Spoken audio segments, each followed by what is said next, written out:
안녕하세요, 신교수입니다. 새해가 밝았습니다. 저는 올해로 이제 68세가 됐네요. 언제 시간이 이렇게 흘렀는지 잘 모르겠는데 여러분 어떠세요? 새해에 제가 이제 유튜브를 한다고 마음을 먹었고, 그래서 이제 영상을 좀 부족한 거 3개를 올렸는데 의외로 많은 분들이 응원의 댓글을 달아주시고 이래가지고 이제 너무나 고마웠고 가슴이 많이 뛰었어요. 이제 어제 새해 첫날을 맞으면서 이렇게 답글도 달아드리고 읽어보고 그러면서 가만히 생각하다 보니까 어떤 좋은 영상을 좀 또 올려드려야 되나 좀 난감한 부분도 있고, 그런데 몇 분들 중에서 이제 신 교수가 살아온 인생이 좀 궁금하다, 책도 기대되고 이제 이런 말씀 해주셔서 그렇다면 내가 살아온 얘기를 아주 진솔하게 가감없이 하는 것도 특히 좀 이렇게 젊으신 분들, 좀 이렇게 힘들어 하시는 그런 분들한테 도움이 되지 않을까 이런 생각을 하면서 제가 이제 사업은 한 20, 30까지는 했던 것 같아요. 그 중에서 이제 비교적 꽤 오래 했고, 그 다음에 이제 성공도 했었던 그 분야가 이제 무역이었거든요. 어떻게 보면 이제 수출이죠.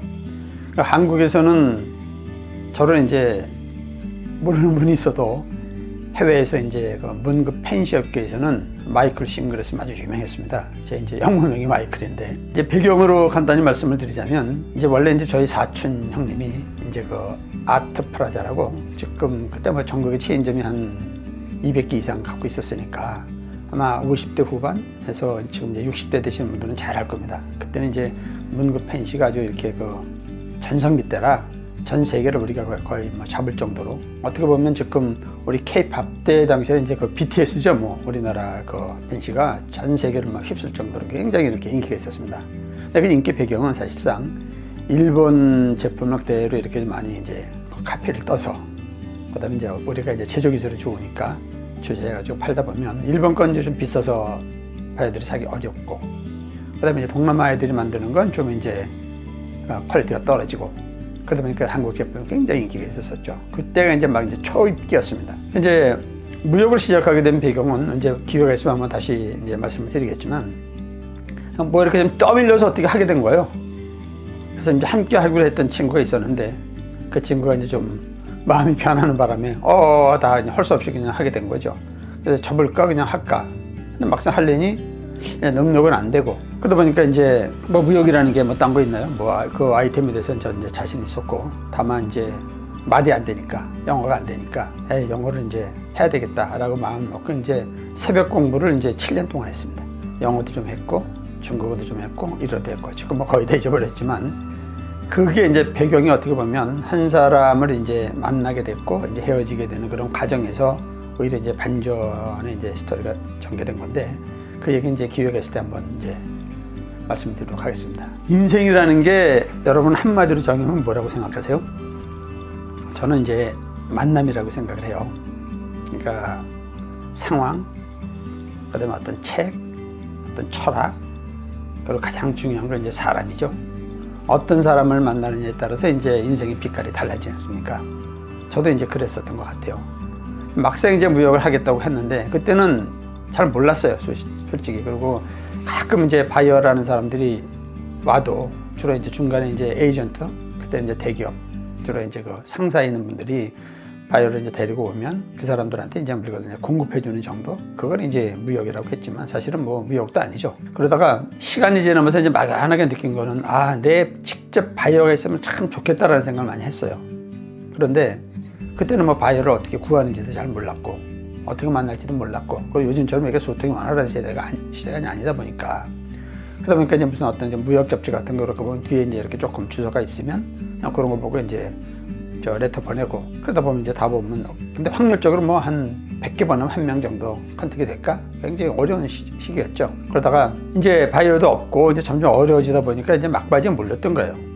그래서 모르겠다, 이제 죽이 되든 밥이 되든 한번 붙어보자. 그 아이템은 사실 굉장히 자신 있었으니까. 그때 당시에 아트 프라자 그러면 동남아 전체에서 거의 한 50% 이상 그렇게 이제 시장을 장악할 정도로 굉장히 이제 파워풀했는데, 주로 이제 그 아이템을 가져간 사람들이 이제 보따리상들이죠. 보따리상들이 가서 이제 그 시장에 뿌리고 이런 정도. 그러니까 정식으로 이렇게 무역을 하는 사람들이 사실 별로 없었죠. 그래서 막연하게나마 그럼 저 가까웠던 데가 홍콩이었거든요. 그때가 이제 동남아시아 여러 가지 있지만 홍콩 쪽이 비교적 가기도 쉬웠고, 그래서 홍콩에 바이어를 한번 찾으러 가자. 박스 한 2개 정도 샘플을 다 꾸며가지고 그냥 아무 생각 없이 그냥 비행기를 탔죠. 인생이라는 게 아까 제가 말씀드렸지만 만남이라고 그랬잖아요. 참 희한합니다. 하고 이제 비행기 이렇게 딱 탔는데 저하고 이제 우리 직원 한 명과 이제 둘이, 근데 이제 어떤 사람이 이렇게 또 옆에 둘이 앉더라고요. 이렇게 보니까 우리나라 사람 같지는 않고, 이렇게 친구들이 이제 아주 운명적인 만남이죠. 근데 이제 그때 영화가 저도 이제 짧을 때라 뭐 이제 이렇게 웬만해서는 이렇게 말 붙이고 이러긴 힘들어도, 그래도 이제 자꾸 이제 맨땅 헤딩해야 영어도 는다고 하니까 그냥 물어봤어요. 너 어디 사람이냐 그랬더니 홍콩 사람이래. 그래서 그래? 그럼 난 한국 사람인데 난 지금 홍콩 간다. 그때 어떤 생각도 좀 있었냐면, 홍콩이 이제 처음 가는 데니까 얘네들이 좀 가이드라도 좀 해주지 않을까라는 어떤 기대 때문에 이제 얘기를 한 거죠. 그래서 니네들 뭐 하냐 했더니 뭐 무역을 하는데, 시작했었던 게 이제 코스메틱, 화장품 쪽이었는데 그쪽 시장이 이제 뭐 좀 막 치열해지고 이제 좀 갔는데, 최근에 뜨는 게 펜시문구가 뜬다는 거예요. 그래서 이제 시장 조사도 할 겸 그래갖고 한국에 와서 뭐 동대문 들렸다 남대문 들렸다 뭐 다 해서 지금 샘플을 쫙 가지고 이렇게 가는데, 가만히 이렇게 들어보니까 근데 그냥 최고가 아트프라자라는 회사가 최고더라는 거예요. 그래서 이제 돌아가면 그 회사 이제 컨택해가지고 이제 한번 시작을 해보려고 그러더라고요. 얼마나 기가 막혀요. 제가 이제 그 얘기를 했죠. 내가 아트프라자 멤버다. 내가 무역 담당인데 나 지금 바이오 구하러 홍콩 간다. 그랬더니 깜짝 놀라는 거예요. 그래서 이제 그다음부터 이제 막 얘기가 이제 막 시작이 막 됐죠. 막. 그리고 이제 홍콩을 원래 이제 3박 4일 과정으로 이제 갔는데, 3박 4일 동안 이제 그 친구랑 그냥 계속 이제 놀러 다니고 올려 다니고 이제 이러면서 형제 이상으로 친해지고 이제 10년 이상 어떻게 보면 이제 비즈니스를 쭉 이제 하게 됐죠. 그때가 이제 지금 다 30년 전입니다. 그때가 제가 기억으로 이제 92년도 한 이때쯤이었던 것 같아요. 그러다 보니까 이제 이 친구들 입장에서는 진짜 기가 막힌 파트너를 만났던 거고, 저는 역시 그 홍콩 시장을 뚫을 수 있는 또 결정적인 이제 바이어를 만나게 된 거죠. 이러면서 사실상 이제 불과 한 6, 7개월 만에 이제 홍콩 시장을 평정을 합니다. 그때 당시에는 이제 이 친구가 이제 미스터 첸이라는 친구인데, 사장은 미스터 맨이고, 둘이서 했었어요. 봉구차 끌고 다니면서. 어떻게 보면은 뭐 이렇게 잘 나가는 쪽은 아니었죠. 그런데 6개월 만에 직원을 30명으로 늘어나는 거죠. 그때 이제 루트맨들 해갖고 물건 싣고 이제 전국 홍콩 거 뭐 한 600명밖에 안 되지만 전 시장을 탁 뿌릴 정도로. 그러니까 뭐 말도 못할 정도로 하여튼 최고로 이제 홍콩을 한 6개월 만에 평정을 했죠.